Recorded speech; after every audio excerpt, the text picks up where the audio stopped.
আমি একটু আপনার কাছ থেকে জানতে চাই প্রথমত যে শুভেন্দু অধিকারীকে কেন মোদী সরকার বা আপনাদের প্রধানমন্ত্রী নরেন্দ্র মোদী তাকেই কেন বেছে নিলেন? আমরা শুনছিলাম যে আরো কয়েকজন মুখ্যমন্ত্রী হওয়ার তালিকায় আছেন, তাকে কেন চুজ করলেন? আপনার বিশ্লেষণ কি? দেখুন, পশ্চিমবঙ্গে আহ কখনোই বিজেপি বা ভারতীয় জনতা পার্টি কোনো ক্ষমতার কোনো কাছাকাছি পৌঁছাতে পারেনি। কিন্তু শুভেন্দু অধিকারী যখন 2019 সালে তৃণমূল কংগ্রেস থেকে বেরিয়ে এসে ভারতীয় জনতা পার্টি যোগ দিলেন, সেই সময় একটা ধারণা হয়েছিল যে বিজেপি ভারতীয় জনতা পার্টি পশ্চিমবঙ্গে তৃণমূল কংগ্রেসকে সরাতে পারবে, কিন্তু সেটা পারেনি। 2021 সালেও পারেনি, কিন্তু 2021 সালে বিজেপির সংখ্যা বিধানসভায় 3 থেকে 77 হয়েছিল। তার পরবর্তী সময়ে শুভেন্দু অধিকারী লাগাতার মমতা বন্দ্যোপাধ্যায়ের বিরোধী প্রায় একটা জেহাদ চালিয়েছেন। এক, দুই হচ্ছে তিনি ভারতীয় জনতা পার্টির যেটা হিন্দুত্ববাদী আদর্শ সেটা সগর্বে সজোরে বলার চেষ্টা করেছেন, বলেছেন, যেটা সবাই ইলেকশন ক্যাম্পেইনের সময় শুনেছে। আর পশ্চিমবঙ্গে যে বরাবরই ধারণা ছিল যে 70% যে হিন্দু, সেটা কখনোই হিন্দু ভোটটা একত্রিত হতো না, সুসংহত হতো না। এটা সুসংহত করার কাজে শুভেন্দু অধিকারীর একটা বড় ভূমিকা। প্রথমত তিনি এর আগের বার নন্দীগ্রামে তিনি মুখ্যমন্ত্রীকে মমতা বন্দ্যোপাধ্যায়কে পরাস্ত করেছিলেন। এবার বিজেপি মমতা বন্দ্যোপাধ্যায়কে চাপে ফেলার জন্য সেই ভবানীপুর কেন্দ্র, যেটা তার গড়, সেখানে শুভেন্দু অধিকারী প্রার্থী হয়েছিল এবং শেষ পর্যন্ত মমতা বন্দ্যোপাধ্যায় পরাজিত হয়েছে। যদিও সেই পরাজয়কে তিনি মেনে নেননি, সেটা ভিন্ন।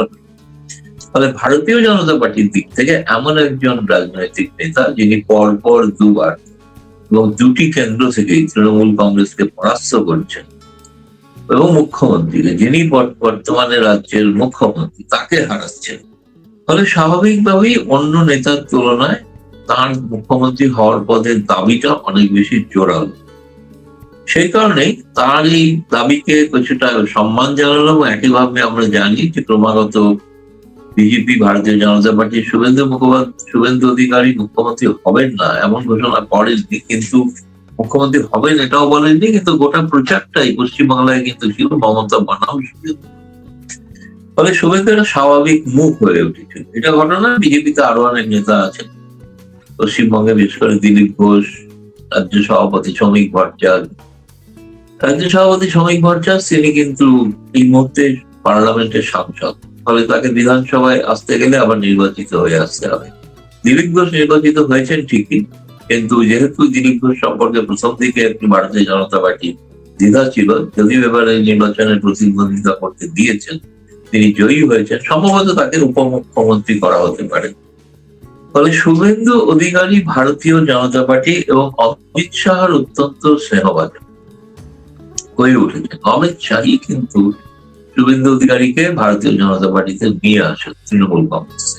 তখন থেকেই পরিকল্পনা বা নীল নকশা তৈরি হয়েছিল কিভাবে পশ্চিমবঙ্গে ভারতীয় জনতা পার্টি জয়লাভ করতে পারে। তার একটা নেতৃত্ব এবং অবিসংবিতাদিত নেতৃত্ব কিন্তু শুভেন্দু অধিকারী প্রতিষ্ঠা করতে পেরেছে। ফলে তাকে আপনি যদি উল্টোটা ধরেন, তাকে যদি করা না হতো, তাহলে কিন্তু বিজেপিতে অন্য ধরনের বিদ্রোহ হওয়ার আশঙ্কা। সেটা এড়াতেই শুভেন্দু অধিকারী হলো স্বাভাবিক বা ন্যাচারাল চয়েস। জি, এই ক্ষেত্রে ওনার যে উক্তি, বিশেষ করে ধর্মীয় কিছু সম্প্রদায়ের অর্থাৎ মুসলমানদের বিরুদ্ধে উনি যে কিছু কথাবার্তা, কিছু মন্তব্য করছিলেন, এটি নিয়ে একটা, এবং ভোটের পরদিন বা রাত্র থেকেই বিভিন্নভাবে কিছু সহিংসতার খবরও আমরা দেখছিলাম। এতে করে অনেকের মধ্যে এক ধরনের একটা ধারণা যে উনি কি এক ধরনের সংখ্যালঘু, ভারতের সংখ্যালঘু সম্প্রদায় বিদ্বেষী হয়ে উঠছেন কিনা, এটি কি প্রতিক্রিয়া হতে পারে? আপনার কাছে কি মনে হয় যে উনি এখন কি সেই আগের অবস্থানেই থাকবেন, নাকি পরিবর্তন হতে পারে ওনার মনোভাবের, ওই অন্তত পক্ষে মুসলমান ইস্যুতে, ভারতীয় বা পশ্চিম বাংলার মুসলমানদের বিষয়? দেখুন, এটা ঘটনা যে ভারতীয় জনতা পার্টি দিল্লিতেও তারা যে প্রতিদ্বন্দ্বিতা করছেন, তাদের কোনো প্রার্থী, পার্লামেন্টে কোনো মুসলিম প্রার্থী নেই। এবং পশ্চিমবঙ্গের ক্ষেত্রে নির্বাচনে তাহলে একজনও মুসলিম প্রার্থী দেননি, অথচ মুসলিম সেখানে 30% প্রায় 27 থেকে 30%। ফলে বিজেপি এটা ভোটের রণনীতি হিসাবে হিন্দু ভোটকে কনসোলিডেট করার জন্য এই উগ্র মুসলিম বিরোধী প্রচার করেছে, এটা ঘটনা, সত্য কথা। কিন্তু আমার কাছে যেটা মনে হয় সবটাই হচ্ছে ভোটে জেতার কৌশল। যেমন বাংলাদেশে ভোটে জেতার আগে যতটা ভারত বিরোধী বিষোদ্গার শোনা যায়, ভোটের পর আর শোনা যায় না, তারপরে মনে হয় ভারতের সঙ্গে সুসম্পর্ক রাখা। তা আমার নিজেরও ধারণা তাই। এবং আপনি যদি দেখেন শুভেন্দু অধিকারী, আপনার সঙ্গে আমি বাংলাদেশের সঙ্গে একটা তুলনা করি, বাংলাদেশের 4 থেকে 8 আগস্ট যতক্ষণ পর্যন্ত অন্তর্বর্তী সরকার দায়িত্ব গ্রহণ করেনি, সেই সময়টার চিত্রগুলো যদি আপনি দেখেন, একটা প্রায় অসম্ভব লুটতরাজ, ভাঙচুর, অগ্নিসংযোগ, বঙ্গবন্ধুর বাড়ির উপরে আক্রমণ ইত্যাদি ইত্যাদি ঘটে গিয়েছিল। কিন্তু সেটাকে আজ এখন অতটা ঘটছে, অতটা ঘটছে না, আজকে স্থিমিত হয়েছে কিছুটা। পশ্চিমবঙ্গের ক্ষেত্রেও দেখুন, রেজাল্ট বেরিয়েছে 4 তারিখে, কিন্তু 4 থেকে শপথ গ্রহণ হলো 9 তারিখ। এই যে মাঝখানে একটা সরকার বিহীন অবস্থা, এই অবস্থাতে যে যা পেরেছে প্রতিশোধ নেওয়ার একটা চেষ্টা করেছে। এটা স্বাভাবিকভাবে পশ্চিমবঙ্গে 15 বছর দীর্ঘ তৃণমূল শাসনে সমস্ত বিরোধী দলের সমর্থকরা যে সুখে স্বাচ্ছন্দ্যে ছিলেন এরকম নয়, ফলে তাদের একটা প্রতিশোধ নেওয়ার একটা আকাঙ্ক্ষা তীব্র হয়ে ওঠে। এমনকি সেটা করতে গিয়ে অতি উৎসাহে লেনিনের মূর্তিও ভেঙে ফেলেছে। মানে বেচারা বামপন্থীদের কোনো শক্তি নেই পশ্চিমবঙ্গে, মাত্র একজন বিধায়ক যেতে 293 এর মধ্যে। কিন্তু সেখানে লেনিনের মূর্তিও আক্রমণ হচ্ছে, মানে লেনিনকেও মনে হচ্ছে একটা কিছু, মানে জানি না তারা কি মুসলমান বিভাগে হেরেছেন কিনা আমি জানি না। কিন্তু পয়েন্ট হচ্ছে যে সেটার পর আজ যখন মুখ্যমন্ত্রী দায়িত্ব নিলেন, এরপরে সন্ধ্যাবেলায় কিন্তু শুভেন্দু অধিকারী বলেছেন যে আমি এখন মুখ্যমন্ত্রী, তাহলে আমি এখন কোনো মন্তব্য ভোটের সময় যা করেছি আর করছি না। স্বাভাবিক, কারণ ভারতের দিক থেকেও তো বাংলাদেশ একটা স্পর্শকাতর জায়গা, যেখানে প্রতিক্রিয়া হবে এটা ভেবে ভারত সরকারও নিশ্চয়ই তার প্রতি তার কোনো নির্দেশ আছে হয়তো, যে এখন কিছুদিন অপেক্ষা করা দরকার, দেখা যাক ভারত বাংলাদেশ সম্পর্কটা কি পর্যায়ে যায়। ভারতের নির্বাচনের পর আমার ধারণা, কিন্তু অনেক সময় কি হয় জানেন তো, এটাই দুর্ভাগ্যের বিষয়, যেটা বাংলাদেশের ক্ষেত্রেও ঘটেছে, এটা এখানেও ঘটছে বা ঘটতেও পারে ভবিষ্যতে। হচ্ছে আপনি যখন মানে বাঘের পিঠে চড়েন না, তখন বাঘ তো সবসময় আপনার কথা শুনবে তা তো না, সে বাঘটা তো নিজেকেই তাকেই খেয়ে ফেলে যে তার পিঠে চড়ে। ফলে এই ধরনের ঘটনা, এই ধরনের যারা মানে বলা যায় যে উদ্ধত, দুর্বিনীত বা উচ্ছৃঙ্খল যে জনতা, সেই জনতাকে নিয়ন্ত্রণ করাটাও একটা বড় দায়িত্ব। আশা করি বিজেপি সুশৃঙ্খল একটি দল, ফলে চেষ্টা করবে। এখন আমি এ ব্যাপারে কোনো সুনির্দিষ্ট আপনাকে বলছি না যে হ্যাঁ সবটাই নিয়ন্ত্রিত হয়ে যাবে, কিন্তু নিয়ন্ত্রিত হবে না এমন কথাও বলছি না। আপাতভাবে যেটা দেখেছেন তার তুলনায় পরিস্থিতি একটু ধীরে ধীরে স্বাভাবিক হওয়ার তোর সম্ভাবনা আছে। এই কারণে, কারণ পশ্চিমবঙ্গের মানুষের একটা ব্যাপক আকাঙ্ক্ষা যে তৃণমূল কংগ্রেস আমলে যদি কোনো উন্নতি না হয়ে থাকে, তাহলে সেটা ভারতীয় জনতা পার্টি সবার কাছ থেকে আশা করছেন একটাই কারণে, যে দিল্লিতে যে সরকার, সেই সরকারের প্রতিনিধি পশ্চিমবঙ্গে। ফলে এই সময় তারা বলতে পারবে না যে পশ্চিমবঙ্গে আমরা কোনো উন্নতি করি, তাদের উন্নতি করার একটা দায় আছে মানুষের, না হলে কিন্তু আগামী দিনে লোকসভা ভোট আসছে, তখন কিন্তু বিপরীত হতে পারে। ফলে সেই কারণে তাদের একটা কিছু করে দেখাতে হবে, যাতে মানুষের সমর্থনকে, তারা যেটা পেয়েছেন বিপুল সমর্থন, সেটাকে বজায় রাখতে পারে। ওরা যদি শান্তি শৃঙ্খলা ব্যাহত হয়, সেক্ষেত্রে কিন্তু সেখানে কোনো নতুন উদ্যোগ বা লগ্নি হওয়া সম্ভব নয়। তাহলে ব্যবসায়িক পরিস্থিতি স্বাভাবিক করতে গেলে আইন শৃঙ্খলা পরিস্থিতি স্বাভাবিক করা দরকার। আমি এবার একটু আসতে চাই যে এই শুভেন্দু অধিকারীকে নিয়ে পশ্চিম বাংলায় যা কৌতূহল, উদ্বেগ, উৎকণ্ঠা কিংবা বিস্ময় যত কিছু থাকুক, এগুলো ছাপিয়ে যেন পাশের দেশে বাংলাদেশে ওনাকে নিয়ে বাড়তি একটা কৌতূহল, একইভাবে অংশবিশেষে উৎকণ্ঠা, উদ্বেগ সবকিছুই ছিল। তো আজকে যে এখন তিনি মুখ্যমন্ত্রী হয়ে গেলেন, এর প্রভাবে তিনি যেমন শেখ হাসিনাকে নিয়ে ভোটের আগে যে কথাগুলো বলেছেন, এবং এটি নিয়ে একটা বাংলাদেশে আওয়ামী লীগ বিরোধী যে অংশটি, তাদের মধ্যে এক ধরনের প্রতিক্রিয়া, আবার আওয়ামী লীগ মুক্তিযুদ্ধের পক্ষের যারা, তাদের ভিতরে এক ধরনের প্রতিক্রিয়া, মুখ্যমন্ত্রী দায়িত্ব নেওয়ার পরে বাংলাদেশের ক্ষেত্রে এর প্রভাব কি হতে পারে, আপনার এইটা একটু কিভাবে ব্যাখ্যা করবেন আর কি? দেখুন, শুভেন্দু অধিকারী স্পষ্ট ভাষায় শেখ হাসিনার প্রতি তার সমর্থনের কথা বলেছেন, এবং তিনি এটাও বুঝিয়েছিলেন যে তিনি চান যে, অর্থাৎ শেখ হাসিনাকে দিয়ে বাংলাদেশের ওপর একটা চাপ তৈরি করা, যেটা স্বাভাবিকভাবে যেটা প্রতিক্রিয়াটা হয়েছে, এই প্রতিক্রিয়াটা অস্বাভাবিক না, এই প্রতিক্রিয়াটা হয়তো চাওয়া হচ্ছিল এখান থেকে, সেটা শুভেন্দুর মাধ্যমে করা হয়েছে, একটা চাপে ফেলা বর্তমান সরকার। কিন্তু শুভেন্দু অধিকারী চাইলেই তো শেখ হাসিনাকে প্রত্যাবর্তন করাতে পারবে না, এটা ভারত সরকার যতক্ষণ না, এই নীতিটা তো ভারত সরকার সিদ্ধান্ত নেবে। কিন্তু এটা ঘটনা, যেটা না বলে কোনো উপায় নেই, যেটা হচ্ছে যে ধরুন শেখ হাসিনা আওয়ামী লীগের সভাপতি হিসেবে শুভেন্দু অধিকারীকে অভিনন্দন জানিয়ে বার্তা দিয়েছে।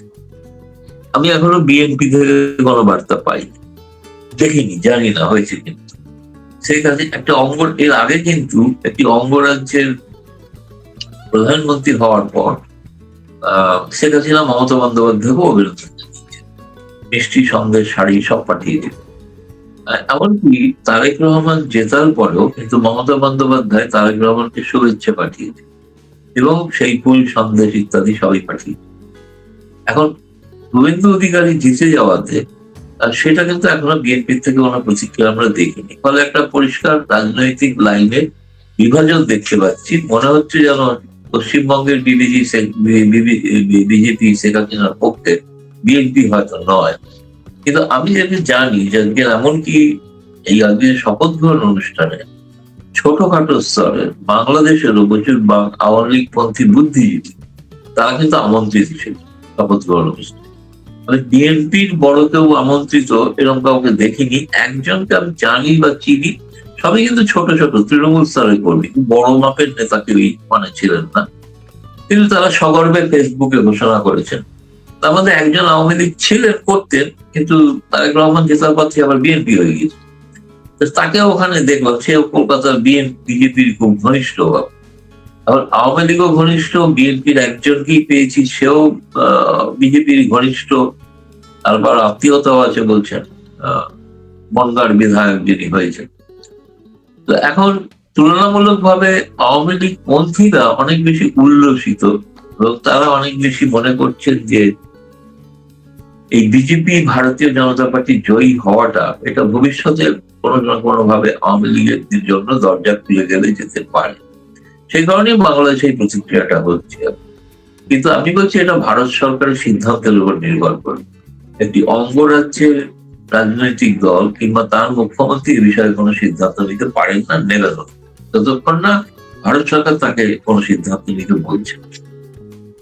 জি, একদম শেষ একটা প্রশ্ন, সেটি হচ্ছে বহুল আলোচিত আরেকটি তিস্তা চুক্তি নিয়ে অনেকে বলার চেষ্টা করছিলেন যে মমতা ব্যানার্জি যেহেতু এই তিস্তার বাধা ছিলেন, এখন এই বিজেপি সরকার সেটি বাস্তবায়ন করবে কিনা তিস্তার জায়গায়, সেই জায়গাটা আপনার কাছে কি মনে হয় যে এই তিস্তা চুক্তির ক্ষেত্রে কোনো অগ্রগতি হতে পারে কিনা, বা নাকি ভিন্ন কোনো দিকে যেতে পারে, যেহেতু আওয়ামী লীগ সরকার নেই, আবার শুভেন্দু অধিকারী যেহেতু আওয়ামী লীগের প্রতি তার একটা সফটনেস আছে, ফলে যেহেতু আওয়ামী লীগ নেই, তিস্তার ক্ষেত্রে তিনিও মমতার মতোই অবস্থানে যাবেন, থাকবেন কিনা? না, এটা তো মমতার সঙ্গে তার একটা পার্থক্য আছে। পার্থক্য হচ্ছে মমতা একটা ভিন্ন রাজনৈতিক দলের মুখ্যমন্ত্রী, শুভেন্দু অধিকারী হচ্ছেন ভারত সরকার যে দলটি শাসন করছে সেই ভারতীয় জনতা পার্টির তিনি একজন নেতা, বা আপনি বলতে পারেন তার অনুগত সৈনিক। ফলে ভারতের বিজেপি যদি কেন্দ্রীয়ভাবে কোনো সিদ্ধান্ত নেন, রাষ্ট্রীয় স্তরে কোনো সিদ্ধান্ত নেন যে তিস্তা চুক্তি হওয়া উচিত, সেটা শুভেন্দু অধিকারী, ওইটা একটা সুবিধা যে শুভেন্দু অধিকারীর পক্ষে সেটা বিরোধী করা সম্ভব নয়। কিন্তু বর্তমান পরিস্থিতিটা বদলে গেছে এই অর্থে যে পররাষ্ট্রমন্ত্রী খলিলুর রহমান ঘুরে যাওয়ার পরেও আমরা দেখলাম যে সেখানে পররাষ্ট্রমন্ত্রী খলিলুর রহমান তিনি চীনে যাচ্ছেন, গিয়ে সেখানে তিস্তা উপত্যকা উন্নয়নের যে প্রকল্প সেটা তিনি চীনকে প্রস্তাব দিচ্ছেন তারা যাতে এটা উন্নয়ন করে। যে প্রস্তাবটা ভারতের পররাষ্ট্র সচিব বিক্রম মিশ্রি আপনাদের বাংলাদেশের সব যে দিল্লি সফররত সাংবাদিকদের বলেছেন যে আমাদের তো একটা প্রস্তাব দেওয়াই আছে বাংলাদেশ সরকার, তারা যদি এখন কোনো সিদ্ধান্ত না নেন, তারা যদি সার্বভৌম একটা দেশ, তারা তাদের মতো সিদ্ধান্ত নিলেন যে তারা চীনকে দেবেন প্রকল্পটা, আপনি হয়তো জানেন যে ওই এলাকাটা অত্যন্ত স্পর্শকাতর ভারতের জন্য, ফলে এটা ভারতকে একটা উদ্বেগের মধ্যে ফেলেছে। এই প্রকল্পটা যদি চীন পায়, তাহলে আপনি নিশ্চিত থাকুন যে তিস্তা চুক্তি শুধু চাক বা নাচাক হবে না। আমি তো বলি যে প্রধানমন্ত্রী তারেক রহমান যখন বলেছেন যে হামের জন্য বিগত দুই সরকার দায়ী, দুই সরকার বলতে আমরা তো বুঝবো ইউনূস সরকার এবং আওয়ামী লীগ সরকার, তো ওনারা তদন্ত করুক, ওনারা সঠিক তদন্ত করুক, সঠিক তদন্ত সামনে নিয়ে আসুক, তাহলে তো প্রমাণ হয়ে যাবে যে কোন সরকার জড়িত। আওয়ামী লীগ গেছে 2 বছর, বিদায় হয়ে গেছে। এই 2 বছরে, যে 2 বছর প্রায় ইউনূস সরকার শাসন করেছে, সেই সময় তো এই কথা উঠেনি যে এর আগে ইউনূস সরকার যে এত আওয়ামী লীগের পেছনে লেগেছিল, তারাও তো বলে নাই যে হামের জন্য আওয়ামী লীগ অবহেলা করেছে, গাফিলতি করেছে, অনিয়ম করেছে, দুর্নীতি করেছে। বরঞ্চ পাবলিক পারসেপশন আছে যে আওয়ামী লীগ টিকাদানে অন্তত বেশ ভালো সাফল্য অর্জন করেছে। যাই হোক, প্রধানমন্ত্রী বলেছেন, কিন্তু প্রধানমন্ত্রী যখন ওই কথা বলেছেন সেই দিনই আমি আপনাদের সামনে আলোচনা করেছি। প্রধানমন্ত্রী যখন বললেন যে হামে অবহেলা করে ক্ষমার অযোগ্য অপরাধ করা হয়েছে, তখন আমরা বলেছি যে যদি ক্ষমার অযোগ্য অপরাধ হয়, তাহলে এই অপরাধ যারা করেছে, যদি আওয়ামী লীগও হয়, আপনি সঠিক তদন্তের মাধ্যমে বের করুন, বের করে তাকে শাস্তির আওতায় নিয়ে আসুন, আমাদের আপত্তি থাকবে না, কারোরই কোনো কথা থাকবে না। কিন্তু আমরা যখন সংসদে দেখতে পাই আমাদের স্বাস্থ্যমন্ত্রী সংসদে অনেকটা তাচ্ছিল্যের সুরে বলেন, হাম ছোটবেলায় আমাদেরও হয়েছে, তাতে করে আমাদের লংজিভিটি বেড়েছে, একদিক দিয়ে আক্রান্ত হয়, অন্যদিকে আমাদের সাস্টেনেবিলিটি বাড়ে, জীবাণুর বিরুদ্ধে ফাইট করার ক্ষমতা বাড়ে, এইসব যখন বলেন তখন মনে হয় যে এই যে হামে 300 মারা গেছে, 300-র উপরে, 300 ক্রস করে গেছে, এটাকে ছোট করা হচ্ছে। আজকে আমি যেদিন কথা বলছি সেই দিনও পর্যন্ত পত্রিকার হেডলাইন হামে নতুন করে 9 শিশুর মৃত্যু। তো হামে শিশুর মৃত্যু, এটা তো বাংলাদেশের পত্রিকার হেডলাইন ছিল না। এই ছিলটা করেছে হলো ইউনূস সরকার, তার ভুল নীতি, তার ভুল পদক্ষেপ, তার অবহেলা। কেন বিএনপির দায় পড়েছে, উঠে পড়ে লেগেছে ইউনূসকে সকল অন্যায় অপকর্ম থেকে তাকে দায় মুক্তি দিতে হবে, তাকে ক্ষমা করে দিতে হবে। পুলিশ মারা দায় মুক্তি দিল। আচ্ছা, সেগুলো কতদিন টিকে দেখার বিষয়। আমরা সবসময় বলি যে এত বেশি পাপের বোঝা ইউনূস সরকারের, এই বোঝা চাইলেও বাংলাদেশের কোন সরকার এটাকে শাক দিয়ে মাছ ঢাকতে পারবে না। তারই প্রতিফলন বোধ হয় ঘুরিয়ে ফিরিয়ে এসে আমাদের সাংবাদিক ভাইদের প্রশ্নের উত্তরে স্বাস্থ্য সচিব শেষ পর্যন্ত বলতে বাধ্য হয়েছে যে টিকার সংকট এবং হামে শিশু মৃত্যুর ঘটনা তদন্ত শুরু। স্বাস্থ্য সচিব, চলুন আমরা আগে এই খবরটা একটু নজর দিই। টিকার সংকট এবং হামে শিশু মৃত্যুর ঘটনা তদন্ত শুরু করেছে সরকার। হামে কেন এতগুলো শিশুর মৃত্যু হলো, এক্ষেত্রে কারো কোনো গাফিলতি ছিল কিনা তা তদন্তে খতিয়ে দেখা হবে। তদন্তের ফলাফল সাংবাদিক সহ দেশবাসীকে জানানো হবে। অবশ্যই সাধুবাদ জানাই, অবশ্যই কংগ্রেচুলেট করি যে অন্তত শেষ পর্যন্ত এসে এই উদ্যোগটা নিতে বিএনপি সরকার বাধ্য হয়েছে। শনিবার বাংলাদেশ মেডিকেল বিশ্ববিদ্যালয়ে অনুষ্ঠিত হামের প্রাদুর্ভাব ও উত্তরণের পথ শীর্ষক গোলটেবিল বৈঠকে স্বাস্থ্য সেবা বিভাগের সচিব মোহাম্মদ কামরুজ্জামান চৌধুরী তদন্ত কমিটির বিষয়ে কথা বলেন। স্বাস্থ্য নিয়ে কাজ করেন এমন সাংবাদিকদের সংগঠন বাংলাদেশ হেলথ রিপোর্টার্স ফোরাম এই বৈঠকের আয়োজন করে। স্বাস্থ্যসেবা বিভাগের সচিব অনুষ্ঠানে বিশেষ অতিথি হিসেবে উপস্থিত ছিলেন। তিনি বক্তব্য উপস্থাপন করার আগে এক সাংবাদিক তাকে প্রশ্ন করেন, টিকার সংকট ও হামের ঘটনায় কোনো তদন্ত হবে কিনা। মোহাম্মদ কামরুজ্জামান চৌধুরী বলেন, আমরা কাজ করছি। সাংবাদিকরা জানতে চান ঘটনার তদন্ত শুরু করবে নাকি তদন্ত শুরু হয়েছে। স্বাস্থ্য সচিব বলেন, তদন্ত শুরু হয়েছে, কাজ চলছে। এরপর স্বাস্থ্যসেবা বিভাগের সচিব বলেন, কেন বাচ্চাগুলো হারালাম, কারো কোনো গাফিলতি ছিল কিনা তার তদন্ত হবে। কাদের নিয়ে তদন্ত কমিটি হয়েছে, কবে হয়েছেই এ ধরনের কোনো প্রশ্নের উত্তর সচিব দেননি। তবে তিনি বলেছেন তদন্তের ফলাফল সাংবাদিক সহ সবাইকে জানানো হবে। আমি জানি না এ নিয়ে এত রাগঢাকের কি আছে, কেন রাগঢাক করে বলতে হবে। দেবরের নাম মুখে আনা পাপ, ইউনূসের নাম চলে আসবে, ইউনূসের অপদার্থ একেবারে মেরুদণ্ডহীন স্বাস্থ্য উপদেষ্টা নূরজাহান বেগমের নাম চলে আসবে, যে নূরজাহান বেগমের ন্যূনতম স্বাস্থ্য খাতে কোনো অবদান বাংলাদেশে ছিল না। তাকে 1.5 বছরের উপরে বাংলাদেশের স্বাস্থ্য বিভাগে বসিয়ে রাখা হয়েছে, যার জ্ঞান বুদ্ধি আছে বলে সাধারণ মানুষ মনে করে না। এই সরকার, বর্তমান তারেক রহমান সরকার, অন্তত এই শিশুগুলোর দিকে। ইউনূসের আমেরিকার চুক্তি, ইউনূসের মব, ইউনূসের অন্যান্য যে গাফিলতি, সেগুলোর কথা আমরা বাদই দিলাম। সেগুলো এক সময় একদম ওই যে আদালতে এখন একটার পর একটা ছোটখাটো রিট হচ্ছে না, উচ্চ আদালতে তো হচ্ছে, তাদের বিরুদ্ধে বিদেশ যাত্রা নিষেধাজ্ঞার আবেদন করা হয়েছে, তাদের বিরুদ্ধে মামলার আবেদন করা হচ্ছে, তার চুক্তির বিরুদ্ধে আবেদন করা হচ্ছে। এগুলো তো একদিন না একদিন, ধর্মের কল বাতাসে নড়ে একটা কথা আছে না, একদিন না একদিন ফুটবেই। ইউনূস সরকারের নূরজাহান বেগম যে স্বাস্থ্য উপদেষ্টা, কেন একে স্বাস্থ্য উপদেষ্টা নিয়োগ দেওয়া হয়েছিল, এটি তো একটা অপার রহস্য। এবং এই নিয়োগ দানও যে কোনো ক্যাটাগরি মেনে হয় নাই, এই জন্য তো ইউনূসকে মুখোমুখি করা দরকার বিচারের। কারণ বাংলাদেশের স্বাস্থ্য খাতের মতন একটা সেন্সিটিভ, খুবই গুরুত্বপূর্ণ একটা খাত এমন একজন মানুষের হাতে তুলে দিয়েছে যার স্বাস্থ্য খাতে কোনো অবদান নেই, কোনো জ্ঞান নেই, সে না কোনো চিকিৎসক না কোনো কিছু। বাংলাদেশের কোনোদিন কোনো স্বাস্থ্য খাতের সেমিনারে তাকে দেখা গেছে, না কোনো অর্জন বাংলাদেশের জন্য এনেছে। নূরজাহান বেগম নামে একজনকে বসিয়ে দেওয়া হলো। যাক, হামের তদন্ত শেষ পর্যন্ত সরকার শুরু করেছে, রাগঢাক করলেও তদন্ত তো হচ্ছে নিশ্চয়ই। আমরা অপেক্ষায় থাকবো সেই তদন্তের ফলাফল কি হয়। আবার বাংলাদেশের তদন্ত নিয়ে তো মানুষের মধ্যে দুশ্চিন্তাও আছে। অনেক সময় অপরাধীকে মুক্তি দেওয়ারও একটা পথ তৈরি হয় তদন্তের নামে। আজকে তথ্য উপদেষ্টা বলে বসছেন না যে ইউনূস সরকারের ইন্টেনশনই ছিল না হামে শিশু মেরে ফেলার, তো আগে থেকেই তো একটা প্লট তৈরি করা আছে।